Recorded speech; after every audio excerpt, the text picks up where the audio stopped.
여러분, 돈 들여서 리프팅 받고 거울 보면서 이런 생각 해본 적 없으세요? 분명 턱선은 위로 올라간 것 같은데 왜 아직도 나이 들어 보이지? 분명히 피부과 가서 울세라도 받고 써바디도 받고 라인은 어느 정도 정리가 된 것 같은데 이상하게 드라마틱하게 예뻐졌다는 느낌이 안 드는 분들 많으실 겁니다. 주변에서도 너 얼굴에 뭐 했어? 하고 물어봐 주길 바랐는데 아무도 몰라보고 오히려 시술 받고 나서 볼살만 쑥 빠져서 얼굴이 길어 보이거나 인상이 사나워 보인다는 분들도 계시죠. 제가 단언컨대 말씀드릴 수 있습니다. 여러분이 받은 시술 효과가 없는 게 아니라 동안이 되기 위한 순서를 완전히 틀리셨기 때문입니다. 동안이라는 건 단순히 처진 살을 위로 당긴다고 완성되는 게 아니거든요. 이 피부의 공식을 모르면 리프팅에 1000번을 써도 그 당혹스러운 기분을 절대 지울 수가 없습니다. 그래서 오늘 제가 그동안 수천 명의 환자분들을 상담하고 시술하면서 정리한 진짜 동안이 되는 필승 시술 3가지를 아주 정확하고 이해하기 쉽게 말씀드릴게요. 이 영상 끝까지 보시면 여러분의 소중한 지갑과 얼굴을 동시에 지키실 수 있을 겁니다. 혹시 구독은 하셨나요?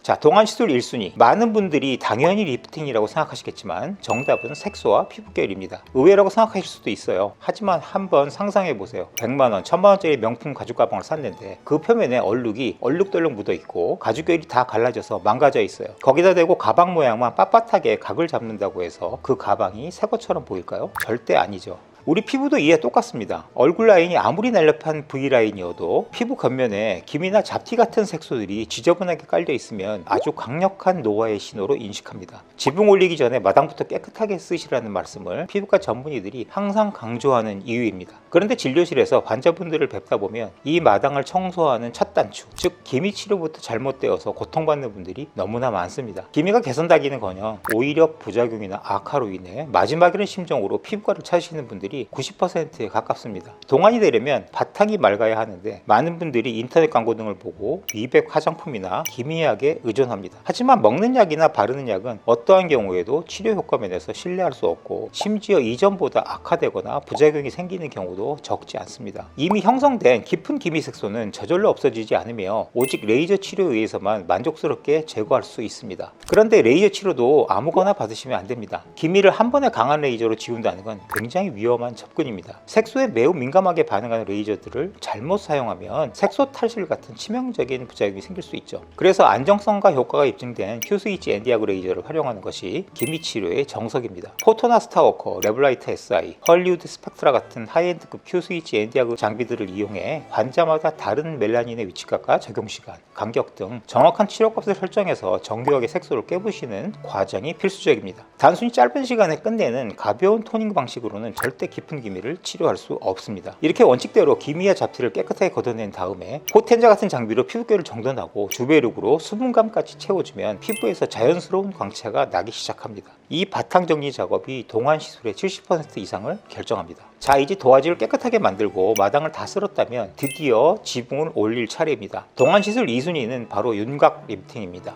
동안 리프팅의 진짜 목적은 얼굴에 생기는 어두운 그림자를 지우는 데 있습니다. 우리가 나이 들어 보인다고 느끼는 건 단순히 살이 처져서가 아닙니다. 살이 아래로 처지면서 굴곡을 만들고 그 굴곡 때문에 깊이 파인 팔자주름, 입가 옆으로 툭 튀어나온 심술복, 둔탁하게 무너진 턱선 밑에 어두운 그늘이 지기 때문입니다. 이 그림자가 우리 인상을 피곤하고 고집세 보이는 가장 큰 주범이죠. 이때 우리에게 익숙한 리프팅 장비들이 제 역할을 합니다. 피부 깊은 곳부터 쫀쫀하게 잡아 끌어올려야 한다면 우르사라 피프라임이나 슈링크 같은 초호파 리프팅으로 근막층을 조여 붙여주는 거고요. 턱선이나 심술보 쪽에 불필요한 지방이 너무 많아서 그림자가 진다면 인모드나 온다 리프팅을 활용해서 지방을 정리해주는 겁니다. 특히 온다 리프팅은 특수한 마이크로파를 써서 통증 부담을 덜고 지방을 줄여주기 때문에 아주 효과적인 선택지가 될 수 있습니다. 그리고 최근 많이 활용되는 장비 중 하나가 티타늄 리프팅인데요. 무너진 라인을 즉각적으로 잡아주면서 동시에 피부톤까지 밝혀줍니다. 얼굴의 굴곡을 매끄럽게 펴주면서 브라이트닝 효과까지 주니까 1순위에서 말씀드린 색소 관리와 시너지가 훌륭합니다. 깨끗해진 피부 위에 드리워져 있던 어두운 그림자만 싹 걷어내도 최소 5년은 바로 젊어 보일 수 있습니다. 마지막으로 3순위입니다. 피부톤도 맑아졌고 윤곽 라인도 잡혔는데 왠지 모르게 얼굴이 좀 푸석해 보이고 생기가 없어 보이는 분들이 있어요. 이때 필요한 게 바로 피부의 밀도와 생기 관리입니다. 동안의 최종 완성은 단순한 팽팽함을 넘어서 탱탱함이거든요. 라인은 분명 날렵해졌는데 얼굴이 피곤해 보이는 이유는 나이가 나이가 들면서 풍선에 바람 빠지듯 피부 속 콜라겐이 다 빠져나갔기 때문입니다. 피부가 종이장처럼 얇아지고 흐물흐물해진 거죠. 이때 많은 분들이 푹 꺼진 볼이나 눈 밑에 무작정 필러를 과하게 채우려고 하시는데 전문 입장에서는 주의를 당부드리는 부분입니다. 피부 본연의 힘이 없는 상태에서 볼륨만 빵빵하게 채우면 오히려 표정이 어색해지고 인위적인 느낌만 강해집니다. 대신 피부 스스로의 힘을 길러줘야 합니다. 써마지 FX나 셀프 같은 고주파 리프팅으로 피부 진피층의 콜라겐을 꽉 조여서 밀도를 탄탄하게 높여주는 겁니다. 특히 셀프는 피부 얕은 층부터 깊은 층까지 에너지를 정교하게 조절할 수 있어서 피부를 쫀쫀하게 만드는데 탁월한 역할을 합니다. 여기에 주베롭 같은 콜라겐 부스터를 더해서 내 콜라겐이 스스로 자연스럽게 차오르도록 만들어주면 완벽합니다. 앞볼 쪽에 아주 비싸게 꺼진 부분만 살짝 잡아줘도 얼굴 전체에 입체감이 확 살아나요. 주변에서 시술한 티는 못 채는데 요즘 얼굴빛이 너무 좋다, 생기 있어 보인다는 기분 좋은 소리를 듣게 되실 겁니다. 이게 바로 한 끗 차이의 생기 관리입니다. 여러분 동안은 어느 날 갑자기 비싼 시술 딱 한 번 받는다고 완성되는 게 아닙니다. 오늘 강조해서 말씀드린 이 세 가지 순서, 깨끗한 바탕을 만드는 색소 관리, 그림자를 지우는 윤곽 리프팅, 그리고 탱탱함을 채우는 밀도 관리, 이 순서만 정확히 기억하시면 여러분의 젊음을 훨씬 더 오래 자연스럽게 지키실 수 있습니다. 오늘 당장 거울을 꼼꼼히 보면서 내 얼굴에서 지금 가장 먼저 지워야 할 게 색소인지 그림자인지 아니면 밀도인지부터 한번 진단해 보셨으면 좋겠습니다.